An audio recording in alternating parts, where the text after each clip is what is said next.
Nosotros tenemos que cambiar nuestra mentalidad y nuestro concepto, que no es la persona que se para aquí a predicar, sino quién es que usa esa persona. Amén.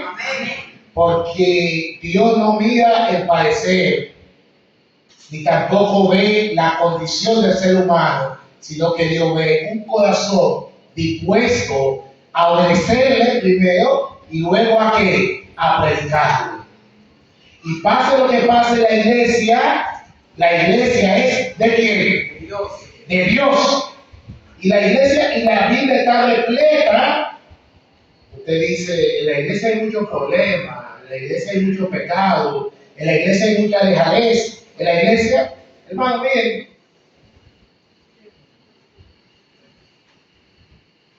en estos días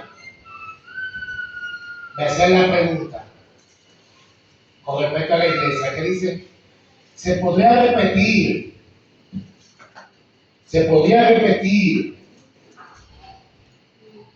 lo que hizo Pedro en el discurso que bautizó 5,000 o 3,000 personas en este tiempo.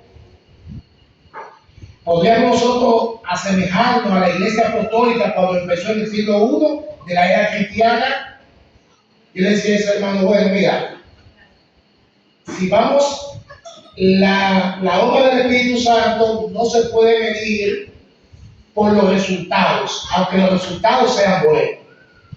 Pedro predicó y se bautizaron 5,000, pero vemos a Pablo predicando y Pablo no bautiza a 5,000 personas. Entonces, ¿qué podemos decir? ¿Que el Espíritu Santo que dio a Pedro fue diferente al de Pablo? No, es la misma iglesia, lo que pasa es que todo es circunstancial. Entonces, si vamos a África, a Sudamérica, vemos bautismo masivo de 5,000 y de 8,000 y hasta de 10,000 personas. Entonces, se ve que también la iglesia hoy está haciendo algo de la iglesia primitiva. Por lo tanto, usted puede tener la convicción de que esta iglesia, el dueño de esta iglesia, ¿quién es? Dios. Y que por más problemas, yo voy a poner 2 ejemplos, uno del Antiguo Testamento y otro del Nuevo Testamento. Que aunque la iglesia esté mal, si usted es un hijo o una hija de Dios que obedece y ama a Dios, usted no le va a dar mente a eso. Cada cual le va a rendir cuenta al Señor. Primer libro de Samuel, capítulo 2. Ana está siendo humillada por Penina, no puede tener hijos. Ella era amada, pero no tiene hijos. Ella es la que más ama, la que más quiere, la preferida, pero no tiene hijos. Está siendo humillada por Penina. Y va al templo, toma una decisión en su vida, dice, yo no voy a ayudar más, yo no voy a sufrir más, ya yo no voy a seguir dando lástima a mi esposo, ahora mis lágrimas y mi sufrimiento se las voy a contar a Dios. Pero no se fue a un monte, no se fue a un lugar lejano, fue al templo. ¿Y cómo estaba la condición espiritual del dirigente del templo? Muerta. Los hijos de Elí haciendo de todo. Elí haciéndose de la vista gorda por el comportamiento de sus hijos pecaminosos dentro del templo. En pocas palabras, humanamente, el templo estaba vuelto ¿qué? Un desastre. Mas, sin embargo, Ana no pensó en la obra de los hijos de Elí, no pensó en Elí, pensó en el Dios vivo. Y allí derramó su lágrima, no con Elí, no con los hijos de Elí, sino al Dios Altísimo. Amén. Y yo estaba tan pervertido el discernimiento espiritual de Elí, que Elí le ha pedido, cuidado, dirigentes, pastores y ancianos, no permita que el pecado quite el don del discernimiento que tú puedas ver, porque se lo quitó a Elí. Elí perdió el discernimiento, el don que Dios te da entre decidir lo bueno y lo malo. Ya Elí estaba perdiendo eso, no solamente la vista de los ojos, sino también la vista espiritual. Y confundió un derramamiento de alma con Dios con una embriaguez. Y mire lo decente que Ana, que dice, mi Señor, Yo no estoy embriagada, sino que he derramado mi espíritu delante de Dios. ¿Y saben qué? Cuando Ana, Dios le dio a Samuel, que así como lo prometió, que si le daba un hijo se iba a dedicar totalmente a él. Yo me imagino cuando Ana fue con Samuel a entregárselo a él. Son palabras mías. Me imagino que ella le dijo, mira, el día que yo vine a orar, que le pedí, esta es la promesa que Dios cumplió en mí y Dios. Por lo tanto, hermano, no importa cómo te cada cual rendida cuenta a Dios, Dios es el dueño de qué? De esta iglesia. Dale adelante. El ejemplo del Nuevo Testamento. Me quedo en el Nuevo Testamento. ¿Verdad? Ya hablé del Antiguo Testamento. El Nuevo Testamento. Simón y Ana creían. ¿Cuántos creen que la primera venida de Cristo tenía fecha? ¿Cuántos creen que la primera venida de Cristo tenía fecha? ¿Ustedes no saben si la primera venida de Cristo tenía fecha? Se lo baja de tarea. Lean en su casa el capítulo 9 de Daniel. Daniel había leído la profecía de Jeremías que el pueblo de Israel iba a pasar 70 años y ya los 70 años se estaban cumpliendo. Entonces Dios le revela a Daniel la profecía de la 2300 atrás. Entonces Daniel se pone malo, se enferma porque dice, yo estoy esperando 70 años de la libertad de mi pueblo y ahora me pone una profecía de 2300 años. Entonces Gabriel va y le explica a Daniel y dice, mira, tranquilo Daniel, de esos 2300 años hay 490 años para tu pueblo y una semana para el Mesías. Y al Mesías, la mitad de esa semana, 3 años y medio, año 31, Cristo iba a ser bautizado en el año 27, tenía fecha, y terminaría su ministerio en el año 31 con su muerte en la cruz del Calvario, tenía fecha. Se la reveló la fecha. ¿Quién entendió la fecha? Los sabios que fueron a adorar. Recuerden por los fondos de hoy, ha nacido en Belén. Número capítulo 22. La estrella que vio Balaam era la estrella de Belén que se posó en Belén porque había nacido el Hijo de Dios. Simeón y Ana también sabían la fecha y estaban orando. Por eso dice Lucas, me encanta cómo Lucas narra ese relato, que cuando llevaron a Cristo los 8 días de nacido, Simeón cargó al niño y le dijo a María, será bendición para tu poseer para por ti porque tú verás su muerte.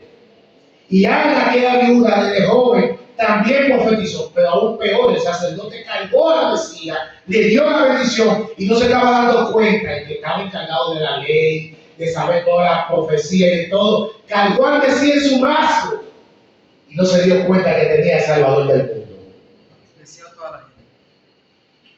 Y ahí estaba el Cristo. Todavía está escuchando a Simeón y a Ana hablando, y aún así estaba ciego en su propio concepto de entender a Dios. Por lo tanto, hermano, por más cosas que usted ve en la iglesia, por más problemas que usted ve en la iglesia, Dios es el dueño de esta iglesia.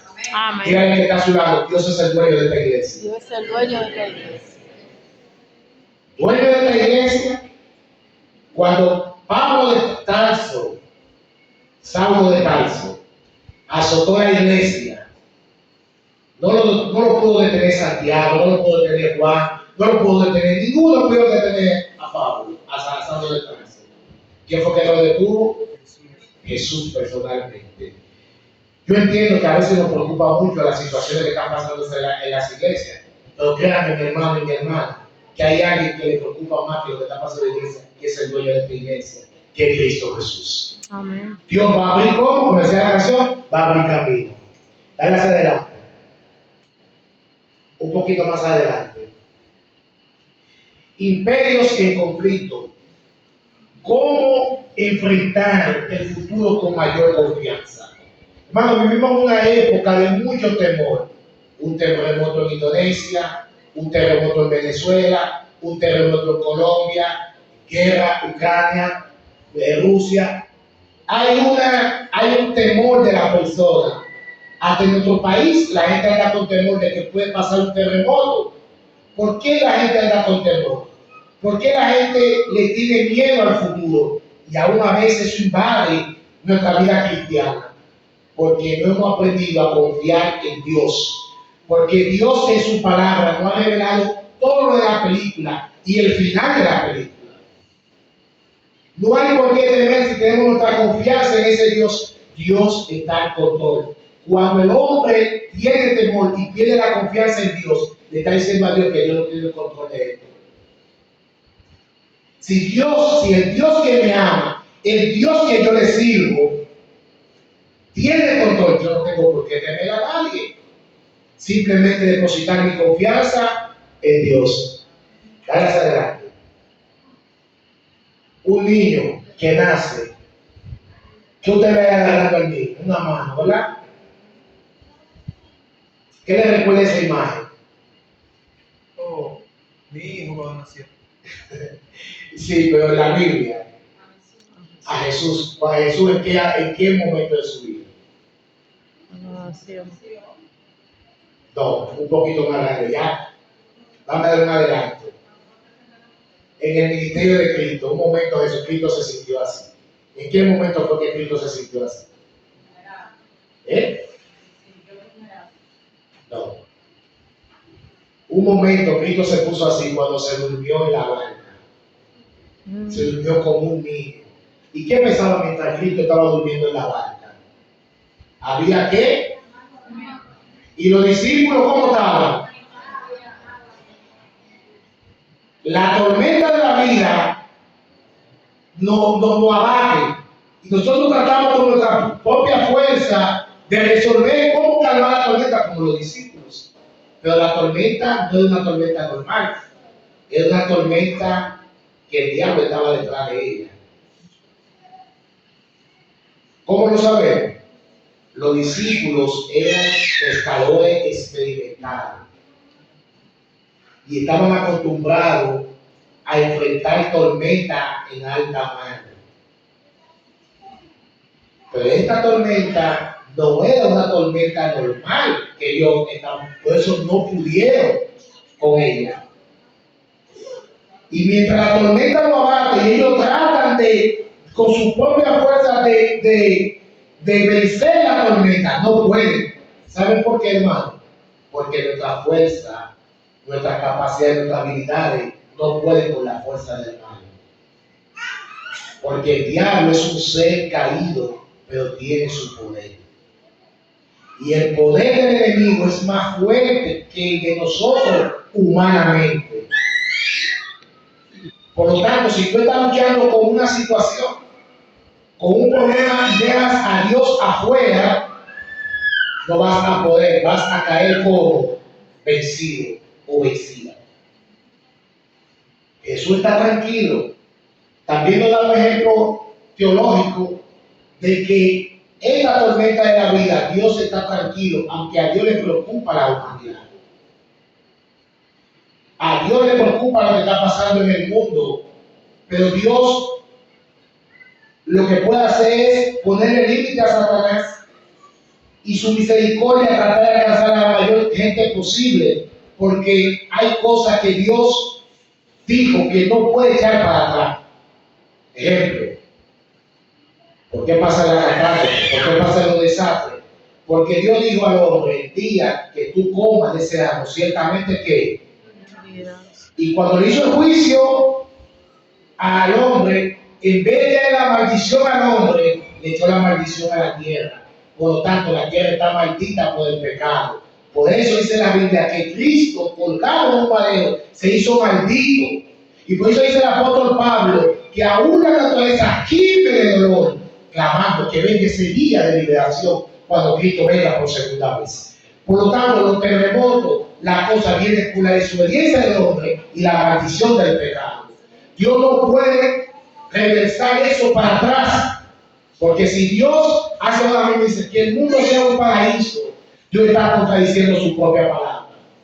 Y ahí sí el diablo va a tener base para decir, ve que Dios dice una cosa hoy y mañana dice otra. Vamos a poner un ejemplo más práctico. Usted tiene un hijo de 10 años. Le dice a ese hijo de 10 años, si tú no haces la tarea, vas a tener una semana de castigo sin el celular. El hijo suyo se desobedece y usted le dice, te voy a castigar con una semana sin ver nada en las redes sociales. Pero a mediados de la semana a usted le da pena y dice, déjame romper mi promesa y dejar que mi hijo use el celular. Toma, mi hijo, como el miércoles, cuando el castigo se cumple el domingo. ¿Y usted cree que su hijo va a entender que su palabra es como cambiante? ¿Y qué va a hacer? Lo va a seguir haciendo. Entonces Dios, cuando dice una cosa, Dios la cumple. Entonces Jesús estaba tranquilo y estaba la tormenta ahí. Y cuando ya los discípulos se ven desesperados, que están al borde de la muerte, entonces le dicen a Cristo, despiértate, ¿qué tú crees? ¿Nos vas a dejar morir? Y ahí Jesucristo despierta. Porque yo digo que la tormenta no era normal, sino que el diablo estaba detrás de ella. Porque la palabra que Cristo dice, calla y enmudece. Es la misma palabra que Cristo usa cuando reprende el demonio Gadareno en Marcos capítulo 5. Cállate, enmudece. Tenía que mandar callar al diablo y entonces tiene la calma. Por más desesperada que sea nuestra situación, cuando vamos a Cristo, Cristo dice al diablo, calla y enmudece. Entonces después de la tormenta viene salida calma, esa paz que solamente Dios puede dar. Dale hacia adelante. Dios es como un padre en medio de la tormenta. Te abraza, te besa. ¿Quién fue que abrazó Lucas capítulo 12? ¿Quién fue que abrazó al hijo pródigo? El Padre. Pero una pregunta, ¿lo mandó a bañar primero y luego lo abrazó? No. ¿Cuántos de ustedes han trabajado en una cocina de cerdo? ¿Cuántos de ustedes, o por lo menos han estado cerca de una cocina de cerdo? Cerca, sí. Eso huele horrible. Yo lo alimentaba. Él lo alimentaba. Eso es terrible. Y el padre lo abrazó así. Y el guiondo a cerdo. El pecado representa idiotez. ¿Ustedes sabían eso? Repugnancia, náusea contra el pecado. Dios ama al pecador, pero detesta el pecado. ¿Cómo lo sabemos? Bueno, en el santuario había dos sacrificios. Uno a las 9 y uno a las 3 de la tarde. Y esa sangre se rociaba en la cortina que dividía el lugar santo con el lugar santísimo. Imagínense, hermano, la cantidad de sangre. Había que purificar ese santuario una vez al año. Imagínense la cantidad de sangre pegada en esa cortina. Eso quería. El pecado es que Dios, ¿qué dice Isaías 53? Fuimos nosotros curados por su llaga. Esa llaga en hebreo significa llaga pudretacta. Estamos muertos. ¿Qué es lo primero que hace un muerto cuando se muere? Cuando Pablo dice estamos muertos de todo delito y pecado, físicamente, cuando una gente se muere, ¿qué es lo pronto que hace en 24 horas si no se hace lo preparativo? Se putrefacta. Y créeme que la gente hiere peor que los animales. Adelante. Las cosas secretas pertenecen a quién? A Dios. Nuestro Dios. Pero las reveladas son para nosotros y para nuestros hijos para siempre, a fin de que cumplamos todas las palabras de esta ley. Hay cosas que son secretas para Dios.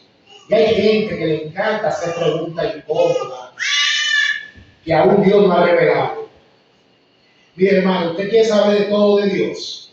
Espere llegar a la eternidad. Usted va a tener una mente perfecta porque vamos a ser transformados. Y va a tener toda la eternidad para hacerle toda la pregunta a Dios. No quiera que un pastor, que un ministro, que una persona que lea la Biblia te conteste todas sus inquietudes. Apúntele en un libro. Apúntele en un cuaderno. Y cuando usted llegue al cielo, empieza a preguntarle a Dios, Dios, ¿por qué? Dios, ¿y por qué lo otro? y Dios le va a contestar todas sus preguntas. No saque conclusiones de la palabra de Dios. No saque ideas de la palabra de Dios, porque ahí está el problema. Si está en la Biblia, dale hacia adelante. Si está en la Biblia, ¿qué usted hace, hermano? Yo creo, Y si no está de acuerdo con la Biblia, no es para mí. si tú hay mucha creencia, hermano, que no está en la Biblia, eso no es para usted. Recientemente fue a una iglesia, porque hay muchas herejías que están saliendo dentro de la iglesia, muchos hermanos que no creen en el Espíritu Santo, muchos hermanos que no creen en el espíritu de profecía, muchos hermanos que no creen en el régimen por salud, porque el diablo se ha encargado de esas grandes verdades distorsionarla.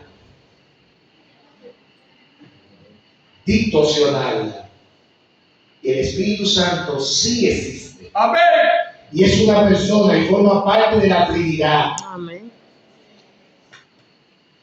Hay mucho, cuando fui a hablar con esas personas, me decían, pero ¿y por qué los discípulos no bautizaban en el nombre del Padre, del Hijo y del Espíritu Santo? ¿Por qué nada más bautizaban en el nombre de Cristo? Fácil. Eso no tiene pelea. Es verdad, ellos bautizaban en el nombre de Cristo. Pero, si usted lee San Juan 17, usted se va a dar cuenta que Jesucristo dice, el Padre y yo somos ¿qué? Dígalo, usted lo ha leído. El Padre y yo somos ¿qué? Uno. Y yo enviaré otro consolador. La palabra otro en griego significa otro igual que yo. Por lo tanto, cuando los discípulos bautizaban en el nombre de Jesús, estaban bautizando en el nombre del Padre y del Espíritu Santo al mismo tiempo. Porque los tres son uno. Amén. Si tú mencionas uno, lo estás mencionando a los tres. No hay división entre ellos dos. Y Jesús dijo en Mateo 28, bautícenlo en el nombre del Padre, del Hijo y del Espíritu Santo. Y porque ellos tres son uno igual. Y fíjense una cosa, yo voy a poner un ejemplo con respecto al Espíritu Santo. Yo agarro el nombre de Dios porque Dios es su palabra. Hermano, no hay pelea en la palabra de Dios. Miren, Mateo capítulo 3, el bautismo de Cristo. Escuche bien. Bautismo de quién? De Cristo. Copien bien la palabra bautismo de Cristo. Va Juan el Bautista y bautiza a Cristo. Se escucha una voz del cielo que dice: este es mi hijo amado. Es el Padre que está hablando, ¿verdad? El Hijo está siendo bautizado y dice que el Espíritu Santo baja como. ¿Cuántos están ahí en el bautismo? Los tres. El Padre que habla, el Espíritu Santo que baja como paloma y Cristo que está siendo bautizado. Amén. ¿Copió? Mateo 28. Eso dice, por tanto, y bautizando en el nombre del Padre, el que habló, del Hijo, que fue el que bautizado, y el Espíritu Santo que bajó como paloma. Entonces, Cristo está diciendo que lo mismo que pasó en su bautismo, lo mismo pasa en el bautismo de todo ser humano que acepta a Cristo como su Salvador personal. ¿Cuánto dicen amén? Amén. Entonces hay que bautizar en el nombre del Padre, del Hijo y del Espíritu Santo. Amén. El espíritu de profecía es una bendición para la iglesia. Pero el enemigo ha hecho que muchos no tengan equilibrio con eso. Y ponen el espíritu de profecía por encima de la Biblia. Y ahí es que está el error. ¿Qué es más lo que dice una hermana White que lo que dice así Jehová? Y nunca fue la pretensión de la hermana White que sus escritos fueran por encima de la Biblia.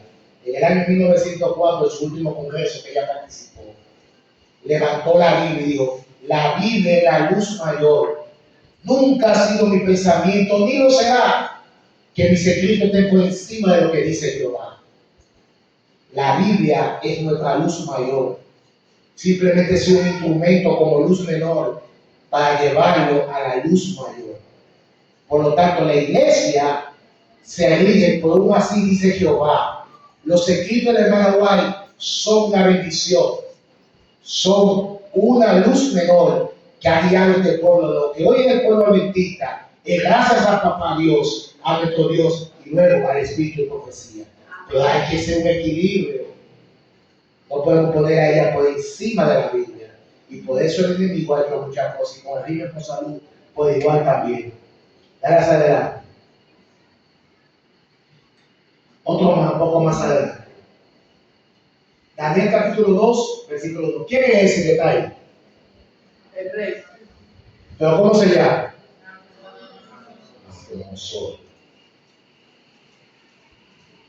¿Verdad que hay cosas, recuerden lo que leímos, ¿verdad? De Deuteronomio 29, que hay cosas secretas que solamente pertenecen a Jehová? Amén. Si vemos el personaje de Nabucodonosor, Nabucodonosor era un rey despiadado. Oiga, despiadado, un hombre sin misericordia, sin piedad. Agarró a Zacarías, el rey de Judá, y le cogió todos sus hijos. Eso dice el libro de Reyes y también el libro de Crónicas. Y lo sentó ahí.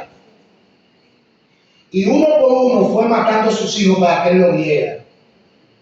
Y después que le mató a todos sus hijos, le sacó los ojos. Ay, sí. Eso hizo Nabucodonosor. Pero a Dios le plació revelar el sueño a ese señor. Ojo, no estoy diciendo que Dios aprobó lo que Nabucodonosor hizo. No estoy diciendo eso. Pero Dios pudo haber revelado el sueño a Ezequiel, que fue la tercera deportación de Babilonia, porque nos olvidamos que Ezequiel también fue compañero de Daniel.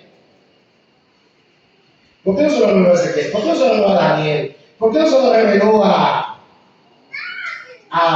los tres amigos de Daniel? A este rey despiadado. Pero Dios se plació en dárselo a él. Porque a pesar de su maldad, a pesar de su cosa, este señor tenía un sentir de salvarse. Usted se da cuenta más adelante. Pero Dios le reveló el sueño a él. Pero Dios aún más quería dar un mensaje. Que no importa tu condición. Que no importa lo que tú hayas hecho en el pasado. Que no importa lo que tú estás haciendo. Dios aún tiene cosas que revelarte para ti y tus hijos. Amén. Que Dios no tome en cuenta tu vida pecaminosa, sino que tome en cuenta tu alma y tu corazón para ser transformado a través del Espíritu Santo. Amén. En el segundo año del reinado de Nabucodonosor, tuvo Nabucodonosor un sueño. Y se turbó su espíritu y se le fue que el sueño. Rey, para siempre vive. Cuenta el sueño a tus siervos y te haremos la interpretación. Decidme pues el sueño para que yo sepa que me podéis dar su interpretación. Lo primero que Daniel reconoció fue que el sueño que el rey tuvo, no había hombre en esta tierra que podía dar el significado de ese sueño. ¿A usted entiende por qué Dios, una de las razones que Dios le reveló el sueño a Nabucodonosor, a un Dios pagano? Era para demostrar que el Dios real es el Dios de Israel. Que los hombres que él tenía ahí como adivinos eran unos mentirosos. Dios destruyó una doctrina de idolatría y de hechicería a través de su Santo Espíritu, a través del mismo sueño que le dio a Nabucodonosor.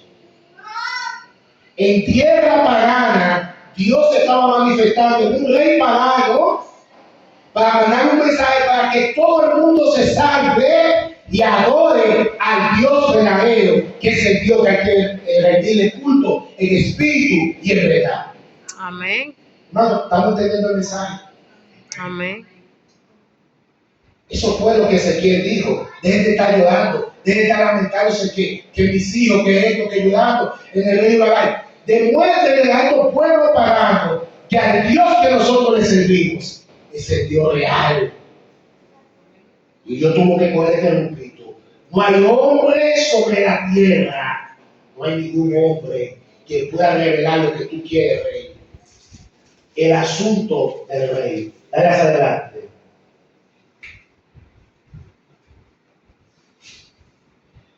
A ti, Dios de mi Padre. ¿A quién fue que Daniel le dio la gloria? Por la revelación del sueño. A ti, Dios de mi Padre, te doy gracia y te alabo porque me ha dado la sabiduría y la fuerza. Amén. Amén. Sí, los adivinos de Babilonia le daban la gloria a todos los dioses de Babilonia. De hecho, las dos naciones que más dioses tenían era Babilonia y Egipto. Tenían un Dios para todo. Para todo. Y Daniel le dice, no hay fuerza de saber de mí. La honra y la gloria es para mi Dios, de mi Padre. La sabiduría y la fuerza me la da Dios, no me la da ninguna sabiduría humana. Dios, Daniel estaba apuntando a que los babilonios miraran hacia el Dios de Israel, hacia el Dios verdadero. La gran pregunta de esta mañana sería, todo lo que yo hago en la iglesia, le doy la honra y la gloria a Dios. ¿O me creo yo sabio en mi propia sabiduría? Podemos hacer una bonita programación en la iglesia. Podemos hacer una bonita semana de oración. Pero si dejamos a Dios afuera y no le damos la gloria a Dios, para Dios eso no sirve para nada. Así es. Para nada sirve. Todo lo que nos hace mover dentro de la iglesia, primeramente tiene que ser movido por el Espíritu Santo. Amén. Y luego, que Dios se sienta bien, una buena escuela sabática, Dios, primero te la presento a ti, que sea de tu agrado.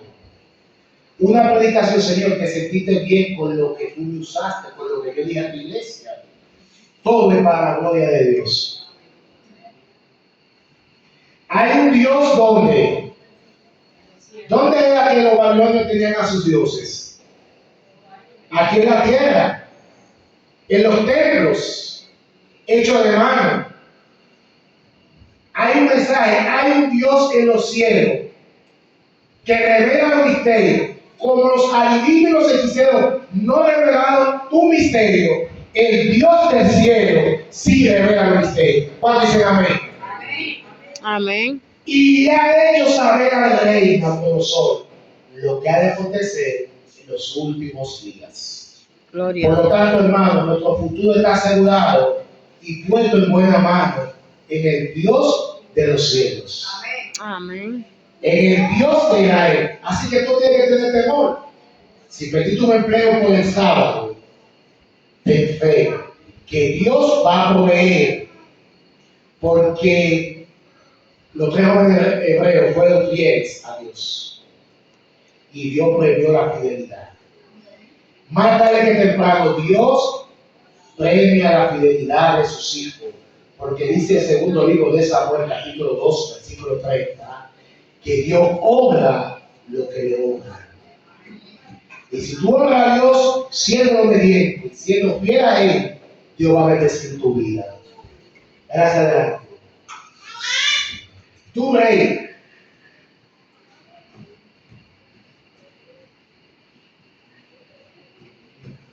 veía en tu sueño una gran imagen. Miren, cuando Dios le reveló el sueño de Nabucodonosor, los adivinos, como decimos en dominicano, querían tener un tigueraje. Porque ellos querían que le contara lo que él soñó, pues se le olvidó.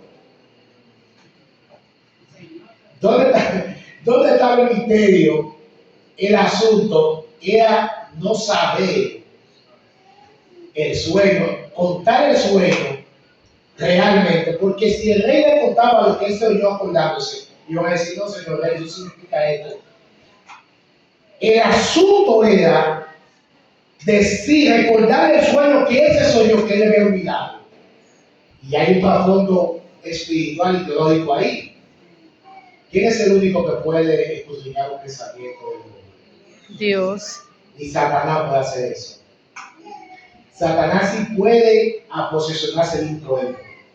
De hecho, Satanás no puede hacer nada si no se posesiona de algo.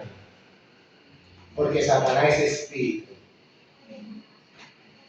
Y los espíritus no tienen carne ni sangre. Son espíritus. El diablo, para saber lo que tú estás pensando, hace mucha estrategia. Te manda a alguien para que tú le hables de lo que tú estás pensando. Para que tú hables. Pero el diablo no puede saber lo que tú y yo estamos pensando. Eso solamente es Dios. Y en el sueño de Nabucodonosor será demostrar esto. Porque los adivinos eran representantes del diablo. Y el diablo no supo lo que Nabucodonosor tenía dentro de su mente, de su corazón. Por lo tanto, Dios es que revela. Dice, tú veías en tu sueño una gran imagen. Entonces el rey empezó a recordar, sí, es el sueño. Sigue Daniel. Sí, tú veías una gran imagen. Y esa imagen era muy grande. Sí, efectivamente. Así mismo el sueño. Grande la imagen. Sigue Daniel. Y su gloria, y su gloria muy sublime. Sí, exactamente, así mismo. Se lo está recordando. Va hablando. ¿Estaba en pie delante de ti? Sí, estaba ahí. Yo estaba ahí y la imagen estaba frente de mí. Y su aspecto era como terrible. Exactamente, Daniel. Así mismo era. Y la cabeza de esta imagen era de oro fino. Sí, así mismo. Su pecho y sus brazos de plata, su vientre y sus muslos de bronce, sus piernas de hierro y sus pies de parte de hierro y en parte de barro cocido. Ustedes saben lo que significa la cara de la estatua, ¿verdad? La cabeza representa a Babilonia y a oro, porque era el imperio del oro. De hecho, todo el oro del templo, Nabucodonosor se lo llevó. El imperio babilónico solamente buscaba oro. Todos los templos idolátricos estaban tallados de oro completamente. Por eso él representa la cabeza de esa imagen. Dale hacia adelante. Estaba mirando hasta que una piedra fue cortada. ¿Quién es la piedra? ¿Quién es la piedra? Cristo Jesús. ¿Qué dice Pablo? La piedra angular. Es Cristo, la que usted botaba agua en el desierto. Cristo es esa piedra. Fue cortada. La palabra cortada ahí es que Dios dijo lo mismo que dijo en la cruz del Calvario cuando dijo, consumado es. Ahora Cristo en el lugar santísimo, cuando venga por segunda vez, porque la piedra representa la segunda venida de Cristo, es cuando Cristo dijo, hecho es. Ya el que sea sucio, dice Apocalipsis, siga siendo sucio, y el que sea salvo, sea salvo. Dos comandos. Todos los reinos, Babilonia, Grecia, Medio y Persia, el Imperio Romano, la Roma imperial, todas fueron cortadas con mano humana. Todos los reinos no serán cortados con mano humana, sino que va a ser con una mano divina, con una decisión del cielo. Y al final le dio el pan en los pies y el debajo cocido y lo desmenuzó, lo destruyó. Ahí más adelante. Entonces, fueron desmenuzados también el hierro, el barro cocido, el bronce, la plata y el oro, y fueron todos como tambos de eras del verano. ¿Saben qué significa la palabra tamo? ¿Saben alguna que significa la palabra tamo? De la flor, que la flor del verano se la suelta y se la lleva. Se fueron todos los imperios con la segunda venida de Cristo. La plata, el oro, que representa los medios y los precios, con la segunda venida de Cristo. Dale hacia adelante. Y se lo llevó el viento sin que de ellos quedara. Hermano, Dios está al control de la historia, ¿sí o no? Dios está al control de la historia, ¿sí o no? No hay por qué temer. La iglesia adventista está llevando ayuda a Colombia, a Indonesia. Sí, hay que socorrer al sufrido, hay que predicar, hay que ayudar al prójimo. Nosotros sabemos cómo va a terminar esta película. Vamos a sabemos cómo será el final del tiempo. No podemos estar asustados con lo que va a pasar en el mañana, si estamos confiados de que Dios está controlando nuestras vidas. Dale hacia adelante. Pero la piedra que dio la imagen se hizo un gran monte que llenó toda la tierra. ¿Qué dice Cristo en Mateo 25? Que su segunda venida llenará toda la tierra con su gloria. Pero esa gloria, los impíos que estén vivos, el resplandor de su gloria lo va a fulminar. Y los muertos en Cristo resultarán como Primero. los que estemos vivos, seremos arrebatados juntamente con quién? Con ellos.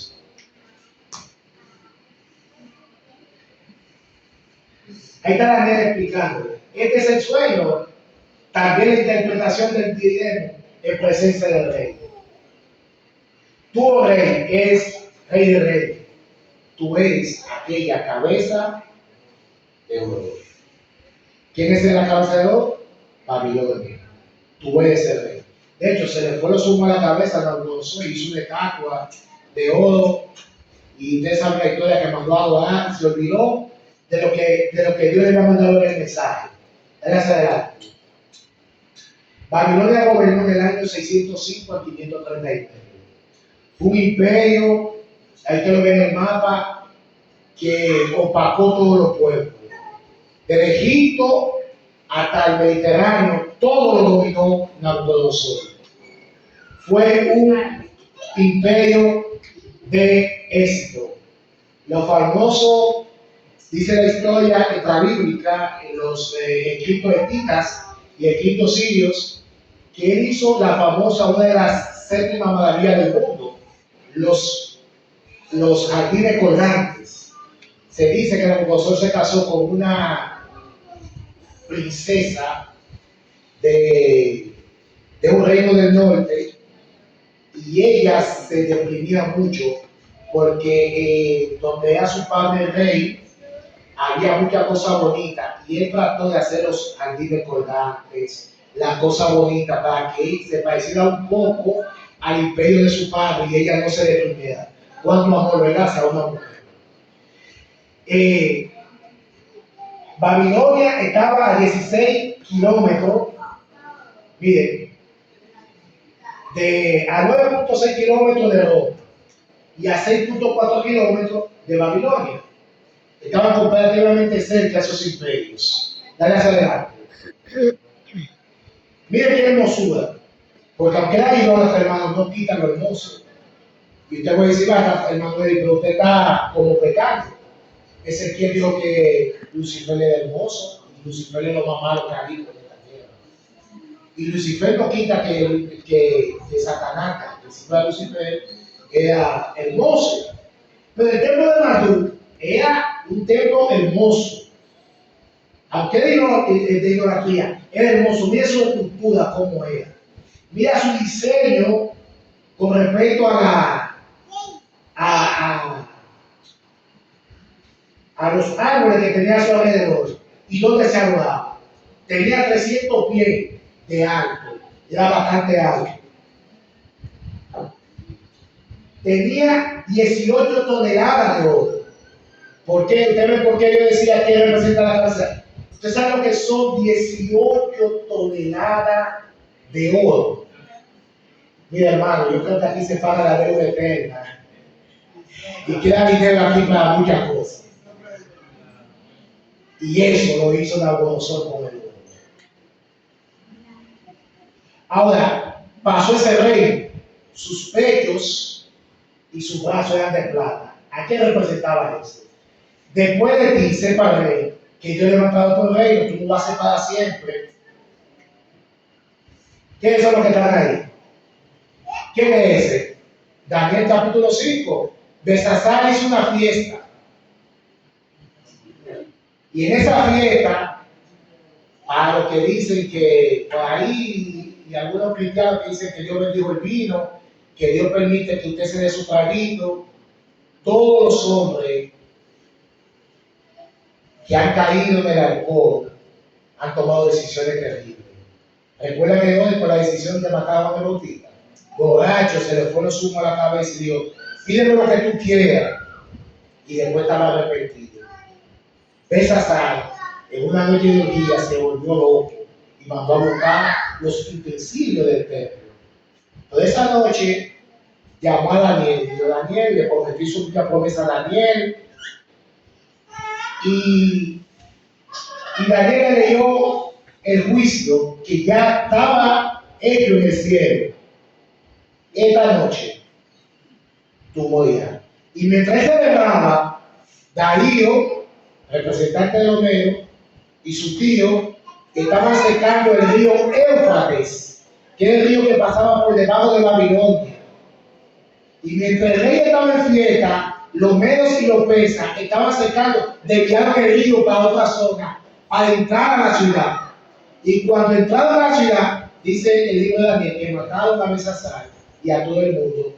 Y Darío, representando a los medos y los persas, que es el reino de plata, coge el imperio. Dale hacia adelante. Ha pasado su embarazo, fue allá los faltos. Tu reino ha sido roto y dado a los medos y qué? Y los persas. Dale hacia adelante. Dios mencionó a Ciro. Ciro y Darío fueron los dos. 150 años antes del libro de Isaías, ya Dios le enseñó que Ciro iba a ser su siervo. Así dice Jehová a su hijo, a Ciro, el cual tomé por su mano derecha para sujetar naciones delante de él. Miren ahí. ¿Usted ve la imagen? Puede pasar el río de Éufrates, que era una hermosura, pero a la vez es una alegría. Darío y Ciro aprovecharon y desviaron el río. Para desatar los lomos de reyes y para abrir puertas delante de él, puertas que no se cerrarán. Entraron por la puerta de Babilonia, porque ya Dios lo había predicho en su profecía. Después de ti se levantó otro reino inferior al tuyo, no es un tercer reino, el de bronce, Grecia. Y ya voy a ir cerrando porque ya son las 12. Miren, ustedes saben cómo Alejandro Magno dominó apenas con 30 años, siendo joven, dominó al mundo. Venció a los romanos. ¿Por qué se le dice el reino del bronce? Porque Alejandro tuvo una creencia y una capacidad militar más inteligente que los demás. Todo el mundo, todos los imperios peleaban de espalda al sol. Porque los babilonios, los egipcios, tenían el sol como un dios, el dios solar. Y ellos entendían que teniendo el sol detrás de ellos, tenían a su dios detrás de ellos para protegerlo y defenderlo. Alejandro Magno usó la inteligencia y dijo, yo seré el único imperio que voy a pelear con el sol de frente. Y cuando el sol le daba a su escudo de bronce, cegaba a sus enemigos y a él lo mataba. Y Grecia dominó a los medios y los persas. Grecia lo dominó, luego vino el imperio romano.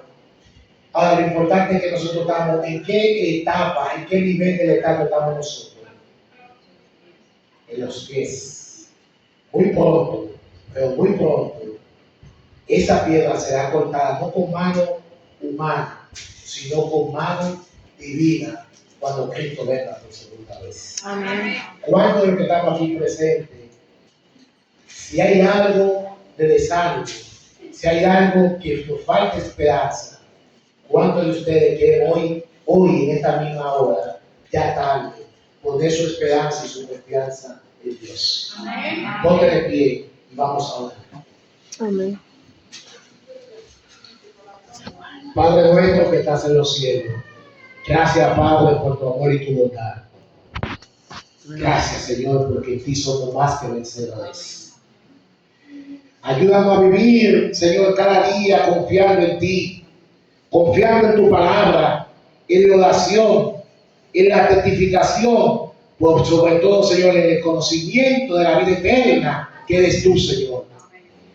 Permite, Señor, que si hay algún temor, algún miedo, que, Señor, tú lo quites de nuestras vidas. Y que podamos vivir confiados en esa esperanza. Que pase lo que pase en este mundo, tú tienes el control. Y si tú tienes el control, tú eres nuestro Dios que nos ama y nos quiere y siempre nos va a proteger y nos va a bendecir. Bendice esta iglesia junto con su pastor y su dirigente. Que esta iglesia siga siendo una luz para este sector. Y que tú añadas a esta iglesia todo lo que ha de ser salvo. Gracias, Padre, por tu salvo. Gracias por la salvación. Gracias por tu perdón. En el nombre de Jesús. Amén y amén. Dios le bendiga, hermano. Un placer.